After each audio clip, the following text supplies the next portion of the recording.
நாங்கள் வந்து 4 வாரம் எங்களுக்குள்ள இதெல்லாம் இருக்குது, அம்யூனிஷன்ஸ்லாம் இது இன்டர்செப்ட் பண்ணக்கூடிய அந்த ஆயுதங்கள் எல்லாம் நிறையா வச்சுருக்கோம் அப்படின்றாரு.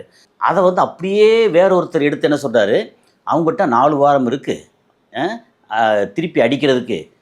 ஈரானில் 4 மாதங்கள் அடிக்கிறதுக்கான, அதாவது தாக்கக்கூடிய ஆயுதங்கள் 4 மாதத்துக்கு இருக்குது, திருப்பி தாக்கக்கூடிய ஆயுதங்கள் 4 வாரத்துக்கு இருக்குது. எதை பார்த்தாலும் 4 வாரம் பெருசா 4 மாதம் பெருசா. இது உண்மையிலேயே வந்து நம்ம வந்து போர் இது சுவாரஸ்யம் இல்லை. படிக்கும்போது ரொம்ப ஒரு மாதிரி ஒரு பக்கம் அதிர்ச்சியாகவும், இன்னொரு பக்கம் ஆச்சரியமாகவும், இன்னொரு பக்கம் புதுசாகவும் இருக்குது நமக்கு.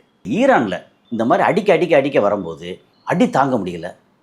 அங்கே ட்ரம்ப் எடுத்துட்டிங்கன்னா அவருக்கான எதிர்ப்பு இருக்குல்ல, அந்த எதிர்ப்புங்கிறது வந்து ஒரு பக்கம் காங்கிரஸ், செனட் சபை, அவர் சார்ந்த கட்சியில் உள்ளவரே வந்து இவருக்கு எதிராக வந்து ஓட்டு போட்டிருக்காரு. அது 3 நாளைக்கு முன்னாடி நடந்துச்சா? இப்போ 100 பேர் உள்ள செனட் சபையில் வந்து 53 எதிராகவும் 47 ஆதரவாகவும். அப்போ என்ன, இவர் கட்சியில் உள்ளவங்க அவருக்கு எதிராக போட்டிருக்காங்கன்னு அர்த்தம் தானே?